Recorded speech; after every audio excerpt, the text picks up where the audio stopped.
and also pursue legislation so that women are paid equal pay for equal work in this country. It's past time that we did that.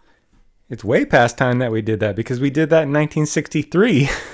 The next question is for you. Democrats have been talking about the pay gap for decades. What would you do to ensure that women are paid fairly in this country? To see a mom work very, very hard and know that moms across this country are getting paid less simply because they're women. That is not true. Men and women choose different careers. Men choose careers that are more dangerous on average. More dangerous careers are higher paid. And women have babies. So when they're having babies, they're not advancing their career. That also hurts their income. When you look at single men and single women who don't have kids, women get paid more. I would do several things, starting with something we should have done a long time ago, which is to pass the Equal Rights Amendment, finally, in this country. What the Equal Rights Amendment would do would be to remove the distinction between men and women in the Constitution. Now, that could open up a situation where women have to register for selective service. That means if there was a draft, they could be drafted. Also, if you remove the distinction between men and women, there might not be public men's bathrooms or public women's bathrooms, because you've removed the distinction. Same thing for sports teams. There might not be women's sports teams at public schools and men's sports teams that might all be put together. So these don't seem like great advancements to me. These seem like they would severely hurt women. And these are some of the reasons why this didn't get passed in the 70s. But Castro is resurrecting this failed policies of the 70s. And I guess it sounds good. Equal Rights Amendment, that sounds good. But when you look deeper and you see, well, actually, it's actually good for women to be treated differently than men. It's not different bad. We already have the Equal Pay Act. That's the same. But on some things, it's good if women are treated differently. Let's keep that. I believe in reproductive justice. And, what that means is that just because a woman, or let's also not forget, someone in the trans community, a trans female. He's so woke that he can allow for a biological man to give birth to a baby. The rules of reality do not even apply to him. He has transcended biology and science. He is woke. Last month, more than 130,000 migrants were apprehended at the southern border. Secretary Castro, if you were president today, what would you specifically do? Thank you very much, Jose. I'm very proud that in April I became the first candidate to put forward a comprehensive immigration plan. So he's right here being very wonky and boring, and nobody understands what he's saying, but basically he wants open borders. And this is the weird game that the Democrats are all playing. They all want to go as far as they can towards open borders. You're not allowed to say you're for open borders because that's too far. You got to go as close to the line as possible without hitting the line of open borders. And this is like that game where you try to roll the ball all the way to the wall, see who can come closest to the wall without touching it. Then he gets on Beto's case. Some, like Congressman O'Rourke, have not. And I want to challenge all of the candidates to do that. I just think it's a mistake, Beto. He's like, and you don't want this specific provision, and therefore you're not woke enough. You're not woke like me. And when you're telling Beto O'Rourke, a guy who changed his name to an Hispanic name, a guy who campaigns in Mexico for president of the United States, when you tell that guy he's not extreme enough on open borders, there's your sign. That's when you know you've gone too far. This is a 70% Latino city here in Miami. You are the only Latino Democrat who is running this year in the presidential race. And he's like, yeah, I'm fully aware of that. Why do you think I'm speaking Spanish on stage? Why do you think I'm saying Hispanic names in a dramatic Spanish accent? I am fully aware of that, Rachel. You don't have to tell me. I was deciding whether I should put a sombrero on before I came out here, just to hammer home the point.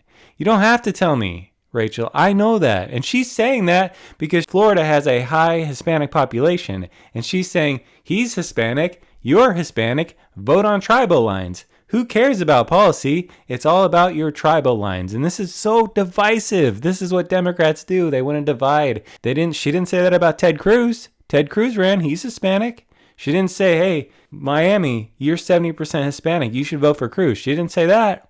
It's so selective and it's so manipulative. She doesn't mean it. She doesn't think they should vote for him because he's Hispanic and they're Hispanic. She doesn't care.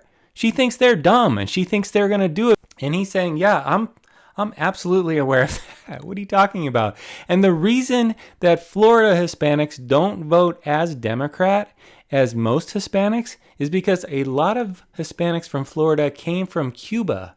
And they saw how bad communism was. And they're not for it. They escaped it. They said, we saw it firsthand. What Democrats are saying, that doesn't work. That's oppressive. Most every day or every week occurrence now. They don't make a complete news cycle anymore, no matter the death toll. Next to nothing has changed in federal law that might affect the prevalence of school shootings. Or is there something that you would do as president that you really think would turn it around? Yeah, Rachel, So he goes in a long answer. He doesn't really say anything. And then at the very end, he says common sense gun reform. I'm going to choose common sense gun reform. Who isn't for that? I mean, Trump has passed more gun regulations than Obama did. So the proof's in the pudding here. Trump is willing to do common sense gun reform. Republicans are willing to do common sense gun reform. Everybody wants the most effective gun policies. That's what everybody wants. Is that enough of an answer? What Senator Klobuchar is describing there, an economic justice agenda, is that enough to mobilize Latino voters to stand with the Democratic Party in a big way? Well, I also think that we have to recognize racial and social justice. And, you know, I was in Charleston not too long ago, and I remembered that Dylan Roof went to the Mother Emanuel AME Church, and he murdered 9 people who were worshiping, and then he was apprehended by police without incident.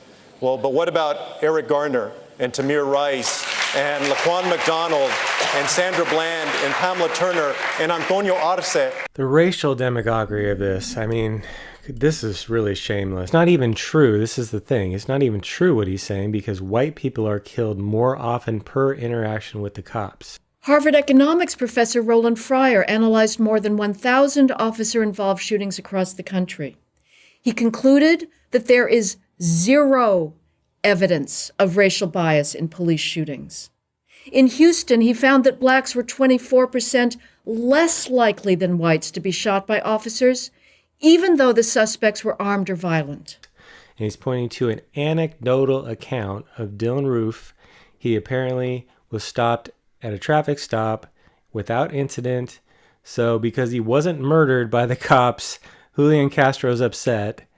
Maybe Dylan Roof wasn't resisting like most of the other people who were killed by cops. Most of them were resisting. You know, you could have done a lot of good here, Julian Castro, by saying, these people were resisting arrest, don't resist arrest. You would have saved lives if you would have said that, because that is the common denominator in most of these deaths with cops versus anybody, actually, not just black people or Mexican people, but white people too.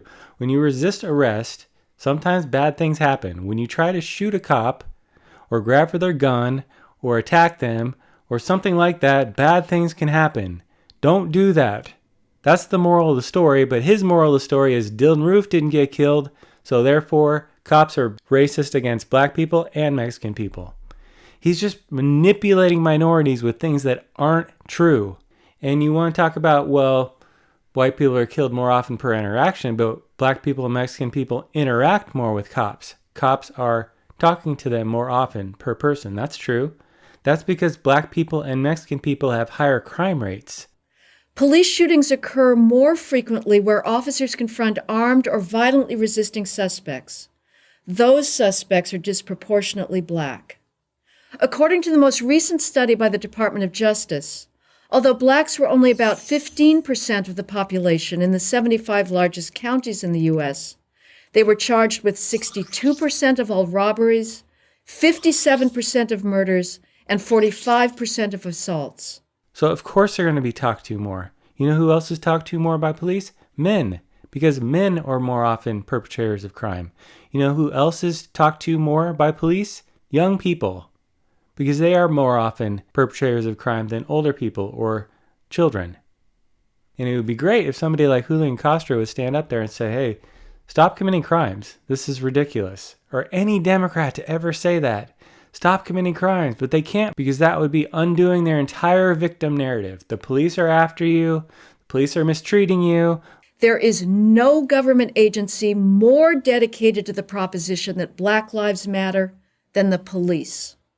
The proactive policing revolution that began in the mid-1990s has dramatically brought down the inner city murder rate and saved tens of thousands of black lives. Unfortunately, that crime decline is now in jeopardy. As I write in my book, The War on Cops, police officers are backing off of proactive policing in black neighborhoods thanks to the false narrative that police officers are infected with homicidal bias. As a result, violent crime is going up. Many law-abiding residents of high-crime areas beg the police to maintain order, precisely the type of policing that the ACLU, progressive politicians, and the Obama Justice Department denounce as racist. This is tragic because when the police refrain from proactive policing, black lives are lost. Me llamo Julian Castro y estoy postulando por presidente de los Estados Unidos. The very fact that I can say that tonight shows the progress that we have made in this country. He's saying this is progress, that I speak Spanish in a primarily English country. That's progress, that we have a bifurcated country of some people speaking one language and some people speaking another. Would more progress be we have 50 languages and nobody can communicate with each other? English bad, any other country, any other language good. He thinks all these things are virtue signal. This is all what's been presented to him as this is good and right and that is bad. And he's taken that on and he knows the rules of I'm going to virtue signal here. I'm going to hit all these virtue signal points. And can I be president now? Because I hit all these virtue signal points. It's all just going through the Democrat playbook, the progressive far left SJW playbook. He's hitting all those marks. He's complying in every one of these questions. He's just complying. Comply. That's all he's doing is complying. He has no concept of making sense of what's been programmed into him.